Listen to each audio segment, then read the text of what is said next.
तस्मै श्री गुरुवे नमः।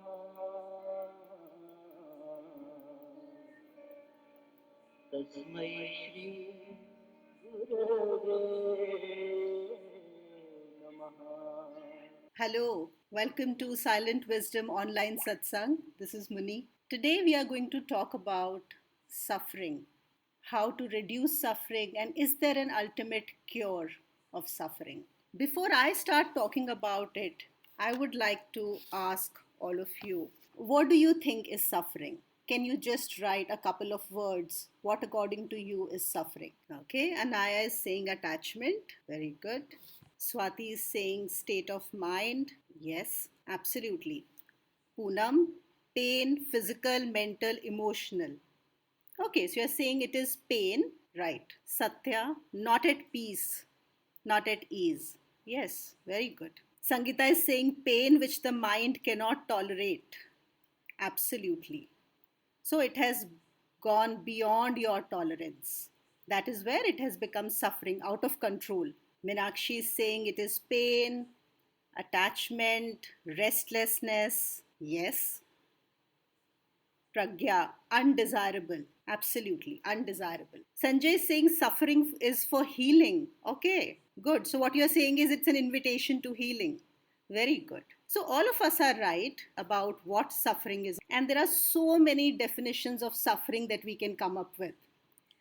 When I looked at Google in the dictionary, how suffering is defined, it says it is agony, it is misery, it is a state of being in great trouble where life starts feeling unbearable. And then, of course, there are degrees of suffering. A person can suffer because they have not got an increment this year from their boss, or a person can suffer because they have lost their family in some natural disaster. There is no comparison, and both of them are suffering. If they are bothering you, if it repeats again and again in your mind, that is suffering for you. But there is another side to suffering that we can look at, and I think if we look at the positive definitions of suffering, we can also say it is an ignorance that others, which is people, events, unfulfilled desires, objects, they are the cause of my pain and misery. So, suffering is ignorance that others are responsible for pain and misery. It is an ignorance that I am limited and separate from the others. What I like is a positive definition of suffering, which is it is an invitation to finding truth. Maybe it is a reminder that there is more to life. Maybe it's a reminder that I'm taking my life too seriously, or a reminder that I'm not being myself. So, how am I going to define suffering will also help me deal with it in a different manner. If I think suffering is unbearable, it becomes unbearable. If I think suffering is something, it's a reminder, it wants me to change my course of life, then that is how it is. So it's up to me completely how I choose it. Some of you may have watched the video I had shared specifically for that purpose, but still I'm going to repeat a few things. When we talk about suffering, it is very important to differentiate it from pain. All must have seen, like, what is the difference between pain and suffering? Pain is absolutely inevitable. We cannot avoid pain. If we are on this earth, we have this body and mind. Can we avoid pain? Can anybody avoid pain? There will be problem with the body. The body may get diseased. You may get sick. There can be issues. You may meet with an accident. These are unavoidable things. And even mental pain, like, because when we are dealing with people and societies, and mind, of course, means that there is a structure to it. Mind is made up of beliefs and ideas and thoughts. And when they do not match with other people, and they will not match always, isn't it? It is not possible. You cannot meet the expectations of all people. No other person can meet all your expectations. Even you cannot meet the expectations of one person all the time.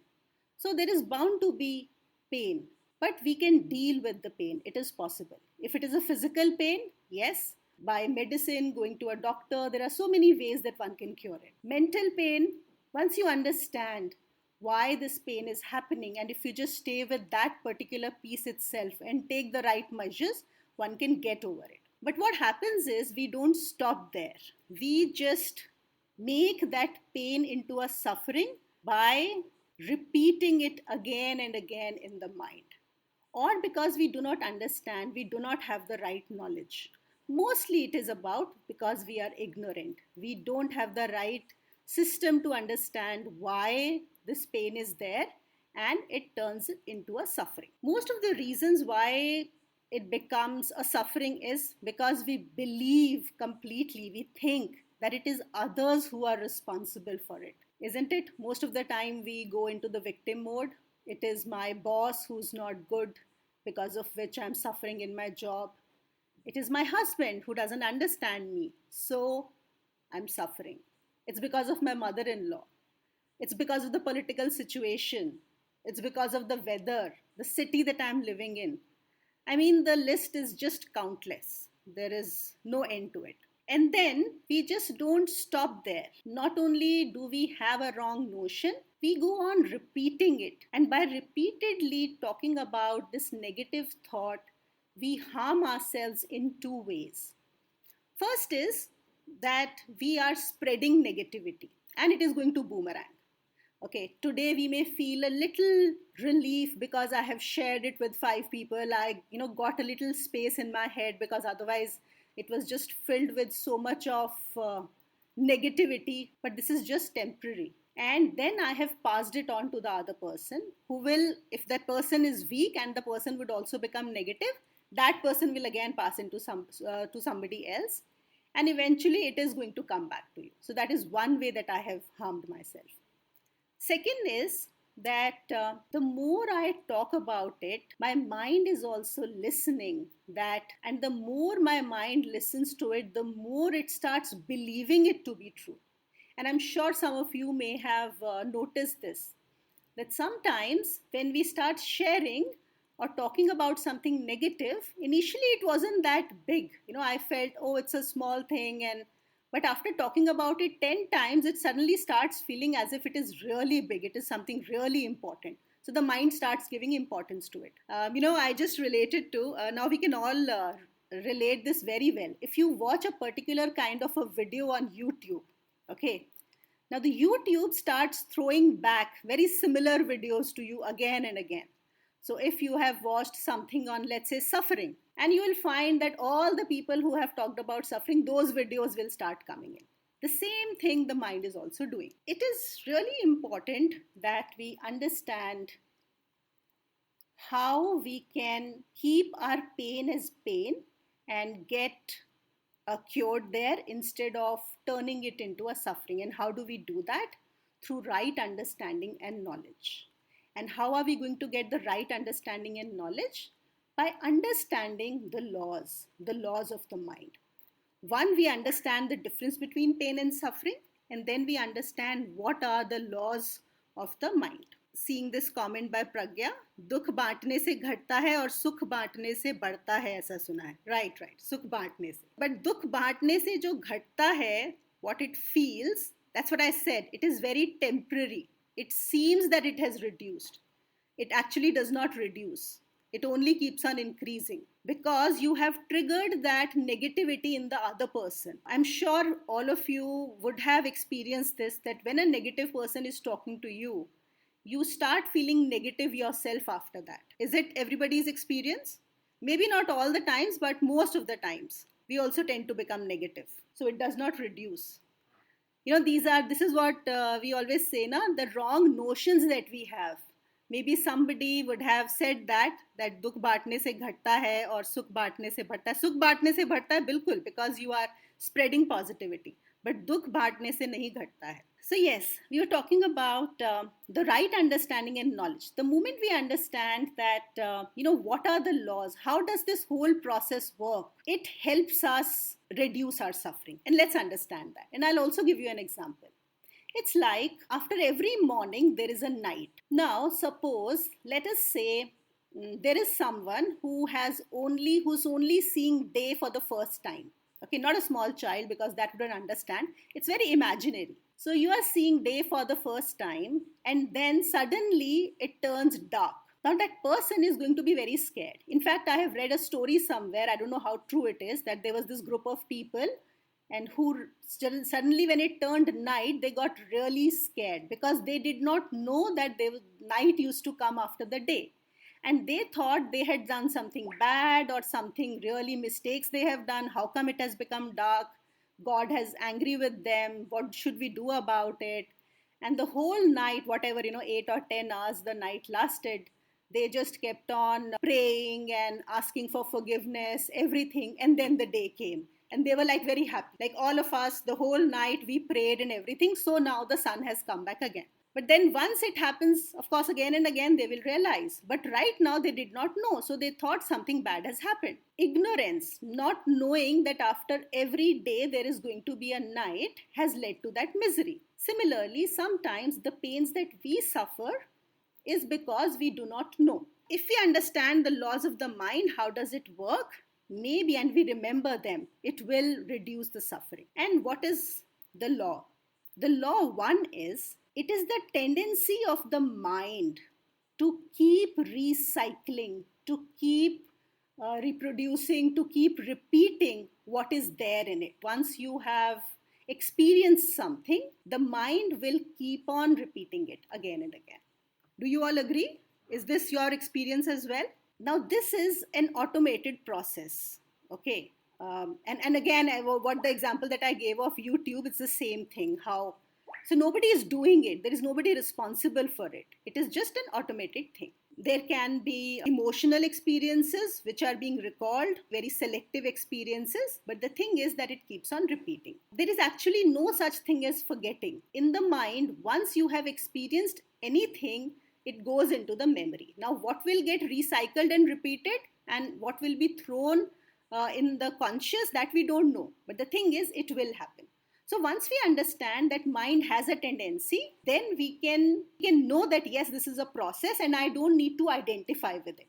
Now, like if you have watched one video on YouTube and 20 more videos will show up of the same, are you going to watch all 20 videos? No, no. You know that it is the tendency of the YouTube to give you another 20 or maybe 200 videos of the same, but you're not going to see each one of them just because the mind has, just because YouTube has thrown it to you.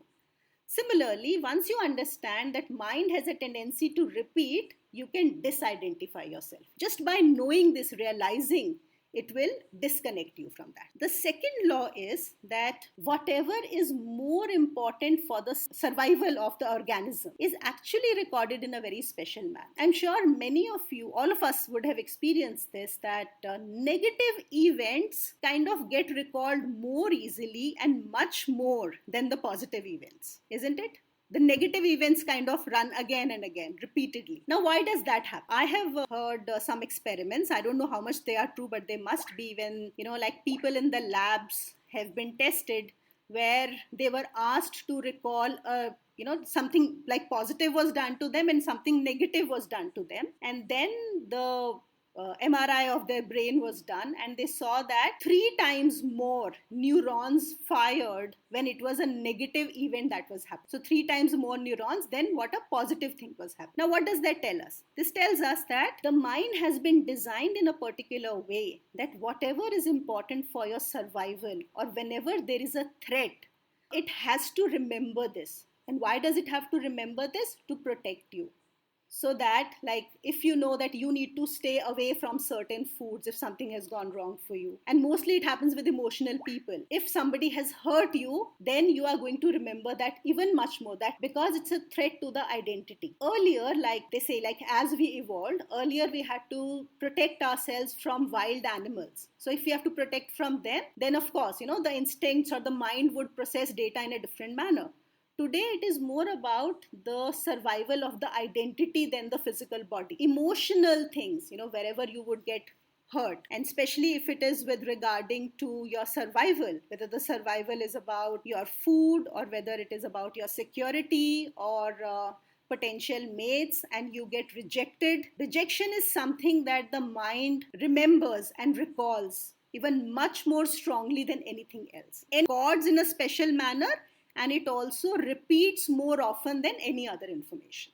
Okay, Rajeshwari is saying feelings associated are stronger with negative events. Yes, they are strong because it is very important to protect you. So, sometimes I like to you say this, that your mind is like your watchman. Okay, he's like your security guard whose only job is to just guard you. Okay, to protect you. And in its best intention to protect you, it actually ends up harming you. That's a different thing. But the intention is very good. It only wants to protect. So once you understand that is what your mind is doing, it is recording negative information in a particular manner, and then it is just repeating it so that you don't fall into those traps. You don't get rejected again. You don't get hurt again. That is all that the mind is trying to do. Look at it as a positive thing, but then don't identify with it. What is the third law? Now, this third law is very interesting. Learned this from Guruji only, the third law, which is that mind has a tendency to even twist positive experiences into misery. Can anybody relate with this statement? That it even turns the positive experiences into misery? Okay, Sanjay is saying complacency. Okay, Pragya is saying yes. True, looks for negative. Satya, yes. It starts looking for negative. Okay, I'll give you an example. Now, let us say you got promoted.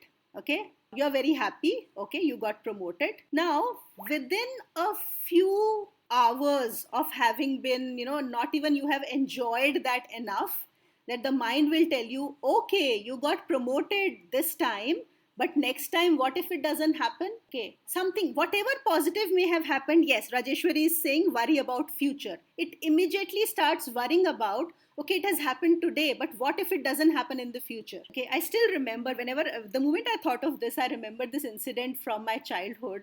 There was this auntie who used, in our neighborhood, she had 3 daughters. And she was always worrying about, like they didn't have enough money and they would have to pay dowry for their marriages. How will that happen? Every time she would come to our house, she was like talking to mummy about that. Now, what happened? Her eldest daughter got engaged. She got a very good, fiance.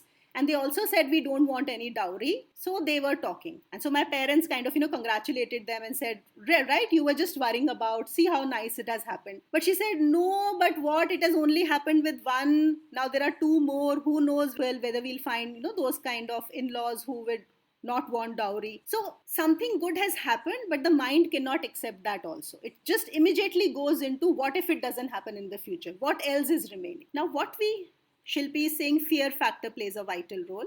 Okay, so Poonam is saying performance anxiety with the new promotion. Yes, that is also possible. Performance anxiety, good. That can also cause anxiety. So the point is, even if there is something nice that happens, the mind has a tendency to twist even that into something negative or miserable. Happy memories make you happy only for a few moments. So, you start clinging to past experiences, or you start worrying about negative things that may happen in the future. It just adds a tail to the happy memories to add pity and fear. It is like really, really funny. Now, how does this help us? Once we understand that this is the way the mind works, that the mind keeps recycling whatever information it is there. Second, whatever is important for survival is recorded in a special manner. And it fires more neurons. So it is an automated mechanism. And third, it even twists positive experiences into negative. If we remember this, it becomes more easy for us to look at our suffering in a more objective manner, I would say. Not become identified with. Now let's look at that. What are the things that we can do to manage our suffering, or to be able to reduce our suffering? And finally, to be able to get rid of our suffering. So when we look at suffering, many people manage their suffering very well. Like they're really hardcore. They can just deal with life very well. We also call them fighters. Whatever happens to them, they just go on. We call them very strong-willed people who can manage it, which is good. Then there are some people who manage their suffering by making others suffer. No, we all know such kind of people.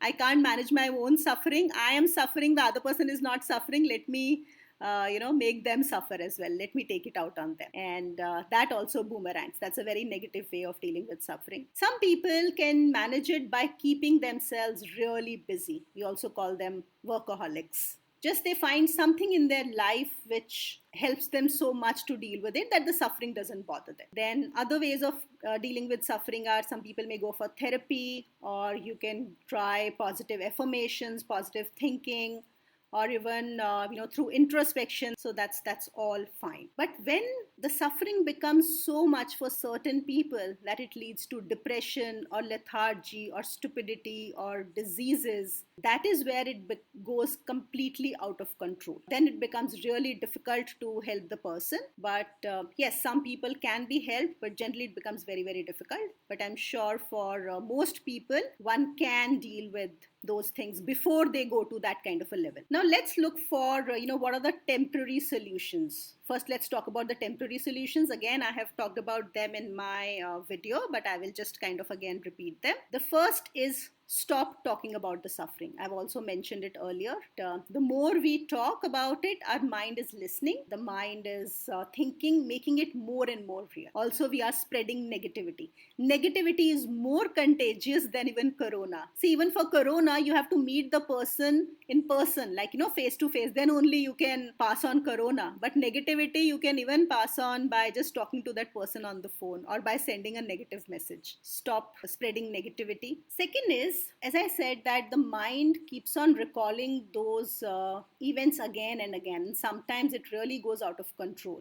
Another way of dealing with it is keeping yourself busy with something so intense, something that you really enjoy, something that takes on so much of your time that it is the new activity that starts recycling. Okay, so it's like if I was watching many videos on suffering, now let me watch videos on positive thinking on YouTube. And the more I will watch them, then the YouTube will start sending me those other kind of videos. No, the same happens to our mind. So the more, that is where the positive thinking, changing of the company, changing of the place, that is what that helps. That is one of the very good ways of dealing with your mind, because now it will start recycling what is positive in there, and that will help you. So what happens is past memories get overwritten with more important things. I'll give you a negative example. Let's say if somebody is suffering because you did not get a promotion, you did not get the increment that you were wanting. Let's say you were expecting a 5% increment or bonus, and you had planned a trip somewhere, but you only got 3%, because of which you cannot go, so you are suffering. And then after a few months, you lose your job. Now, this losing the job has become so intense that you forget the suffering of losing the increment, and now this has taken over. I know I'm sharing a negative example here, but that is what happens. So you'll forget about the old suffering. Now a new suffering has started, which is bigger. And now you'll feel, oh, even that old suffering wasn't that bad. This is something I can't bear. So similarly, if you start doing something more positive, so those old things which were bothering you, they will go away in the positive manner. We need to use it that way. Third is, of course, with time, we have all heard this, that time heals. Why do we say that? Because the older the memory gets, less often it recalls. So that is something which happens by itself. So we have to wait until the time will heal. What we are sharing over here are more activities which are in your hand, what you can do. These are, as I said, are temporary solutions, or even, positive thinking. I will not go much into it. Positive thinking helps, definitely, but that's also a very, very temporary solution. What is the highest solution? What is the best solution? What is the ultimate solution to suffering? Yes, we all know it. Okay, still let's talk about it, and we'll also do a small practice today. So the highest solution is actually the whole world is suffering by becoming personal. This is ignorance. We are taking everything personally, whereas the fact is that there is no person. Considering ourselves to be this individual who's separate from the rest is the biggest ignorance, and that is the cause of suffering. With this, let me share with you the meme of the day. Thanks to Sanjay for helping me create this. So what is the cause of suffering? It is ignorance that I am limited and separate. It is the limitedness. We don't feel in control. We don't feel empowered. We feel so much as if, it is other people or events or others who are running our lives. Basically, we don't feel empowered and we feel we are separate. We have to take care of ourselves. There is so much pressure. All of this actually is ignorance. That is what that causes suffering. And how can we remove this suffering? Remove the ignorance. And how do you remove the ignorance? By gaining knowledge, by gaining who you are, by understanding who you are, and then staying in that knowledge. Yes, I'm sure all of us, most of here, are on a spiritual path, because the more we walk on a spiritual path, especially path of knowledge, all of those who are on, is what that helps us reduce this. Okay, but what is the practice? What we do, what we call as the awareness practice. Actually, awareness practice, when one starts doing, that is the ultimate solution to all suffering, to the end of suffering. And what is the awareness practice? To be able to watch all that is going on in your mind, in your thoughts, and whatever all is there, with without identifying with it, becoming separate from it. It is like things are going on, but I don't think that is me. It is the mind which is producing all these thoughts. It is the mind which is recycling the data. That's not me. That's not mine. That is what that helps us. So once we understand the laws, once we understand the mechanism, and make it a habit to just watch it by disidentifying ourselves with it, by distancing ourselves from it, that is the end of suffering. So we will do a small practice here for 3 minutes. I request all of you, all of us, let's think of one thing which bothers us, and let's bring it in the front of our mind right now, in the conscious mind, something that bothers us. And all of us together here, with awareness, we will watch. We will just watch our thoughts, our mind about that particular thing. The way we watch a movie, the way we watch traffic on the road. We will not get involved with it. We will not get identified with it. We will just watch it. Okay, so let's do it. Close your eyes. Bring one particular thought in the front of the mind and just start watching. 3 minutes only. Stay aware. Okay, that was good. I know many of you are already practicing this. This is what we need to do. If you were able to do this, good. Good if you were able to do this. This is what we need to do. And maybe some of you may have experienced that the moment you want the mind to think of a negative thought and bring it, suddenly you'll find that it just goes quiet. Nothing even comes to the mind. This is how we deal with the mind. For some time, positive affirmations or shifting our mind, things or other practices, they help. They all have their merit. I'm not saying this is the ultimate practice. This is what we need to practice. Does anybody have any questions? Okay, Ruchika is asking what to do when we see our loved ones suffering. Very good question, Ruchika. I think most of us really do get worried when we see our loved ones suffering. So, I will not get into the temporary solutions, but the thing is, the first thing that we need to do is we need to get out of our own suffering. That is the best that we can do. You need to ask yourself, am I suffering? Because if you are suffering, then you cannot help your loved ones. Even with the best of intentions, what you may do for them will not help them in much way.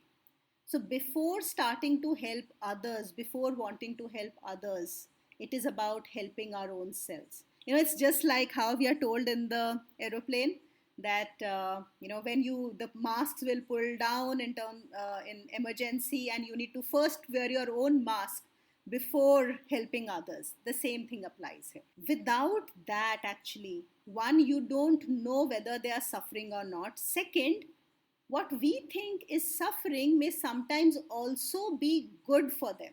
Okay, suffering is also good. And why am I saying suffering is good?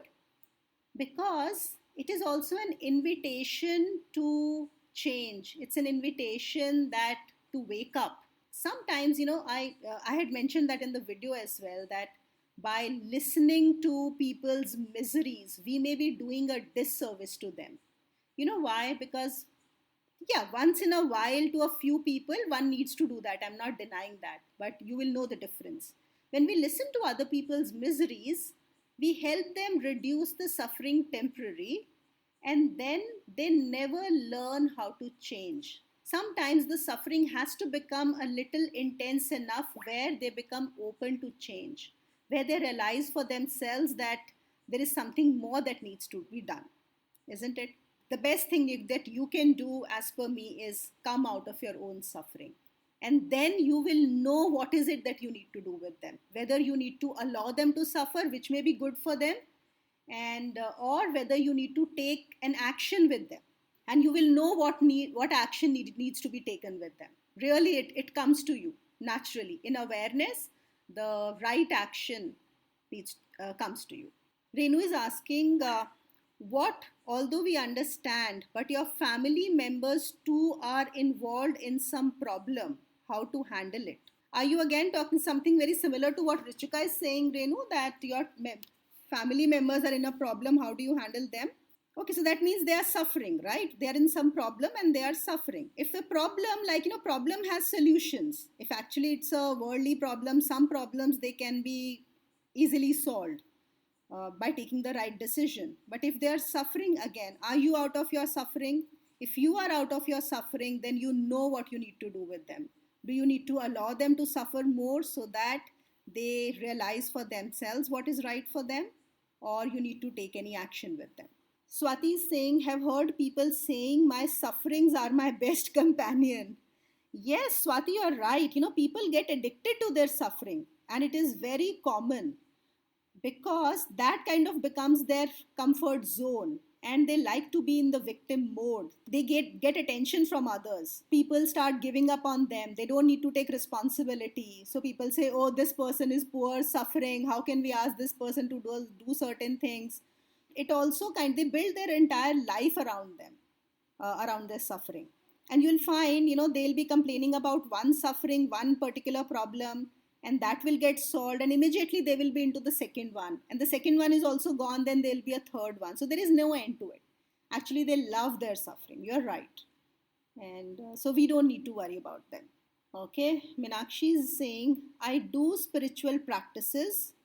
I know it is illusion. It is all illusion. I know it is all dream. Still, sometimes I suffered so much pain that time. I don't know what to do. Yes, yeah. So, see, when you say, I know it is all illusion, the knowledge is still half baked. It's not complete. You have only heard that the world is an illusion. Maybe you have realized it sometimes, but that knowledge has not become 100%. And that's why until it becomes. And when you say pain, suffer pain. Now, these are two different things. If there is pain, we said that is something temporary, it can be managed. So, what I'm getting over here is that you are suffering. And why are you suffering?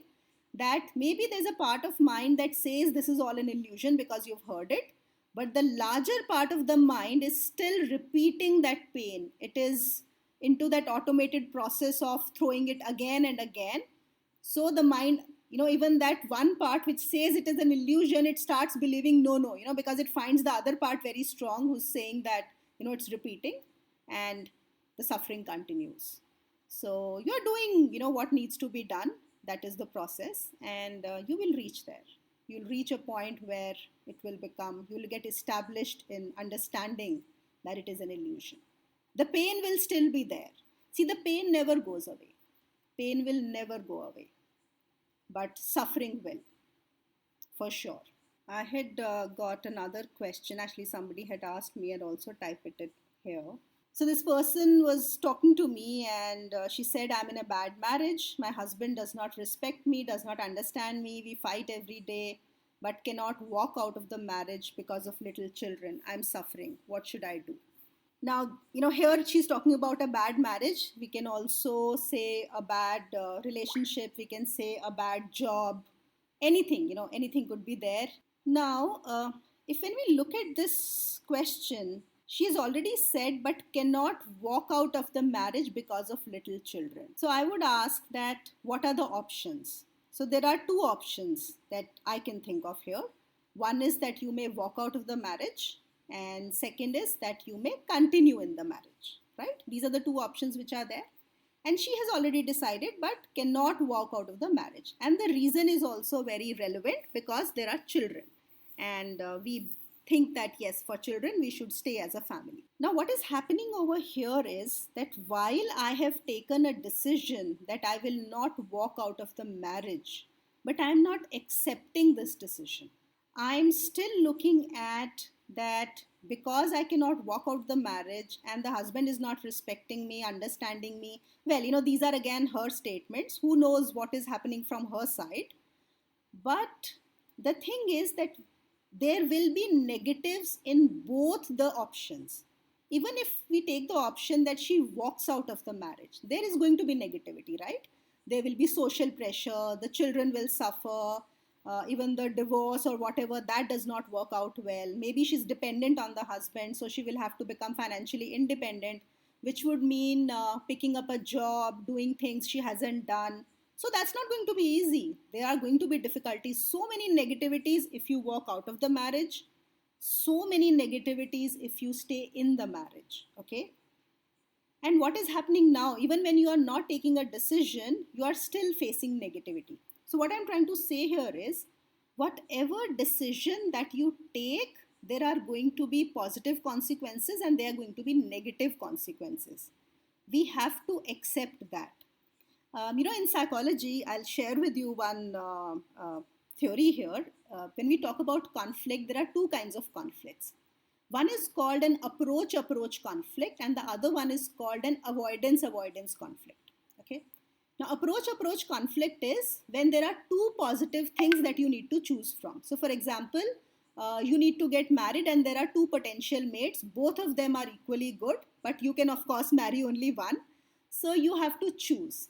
And maybe they have different traits and you have to choose which one should you choose. So that becomes an approach conflict. You want both, but you have to let go of the positivity of one person.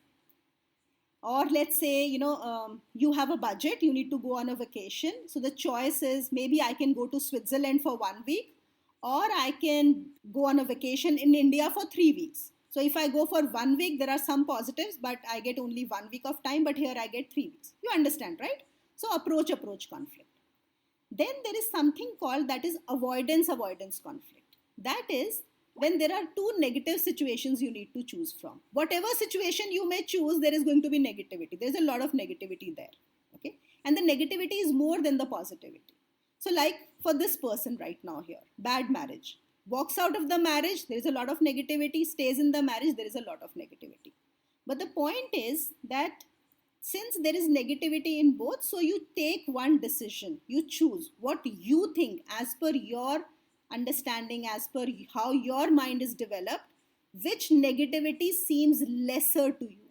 In an approach conflict, we look at what positivity you perceive as more. So you go for that option. Here, what negativity is lesser, you go for that option. And once you have selected your option, then you just stay with that and you stop complaining. Now you stop saying that, if you stay in the marriage, you say, my husband does not respect me. He also needs to respect me. No, you have now accepted. You have taken this decision that I have little children. I need to continue in this marriage. Now stop expecting respect. Or you walk out of the marriage. So you've got your respect. Now there is no husband with whom you need to fight every day. But then you say, no, but my children are suffering. So this is what you accept. So you take one decision and just stay with it. Become completely, come in acceptance and stop talking about the negativity of what the situation has brought you. Similarly, it happens in the positive. I go to Switzerland and then I keep complaining, oh my God, if I would be in India, I would have, covered 4 more cities, or I would have got a vacation for 3 weeks. I had that much money. But if I stay in India, then I say, oh, I've missed Switzerland. That is what again the mind does. Whatever is positive, it does not look at the positive, but moves on to the negative, right? This is what the mind is doing. So once we understand this, we can deal with this problem. So finally the answer is, and that answer is for anybody who may be in a bad job, a bad relationship, a bad situation, a bad marriage. What are your options? Just see what are your options. Write positives and negatives and then see what do you want to choose. And whatever you choose, accept it totally. Then stop complaining of what I would have got if I would have chosen the other one. Okay. Swati is saying, ignorance is bliss at times. You have one life, live the way that makes you feel good. Yes, absolutely. That is what we are all, that is what we need to do. See, last time when we said the guru teaches you how to play. Once you know how to play, then you live your life in your own terms and you do what makes you feel good. That is what we are all working towards. So thank you everyone so much for joining in.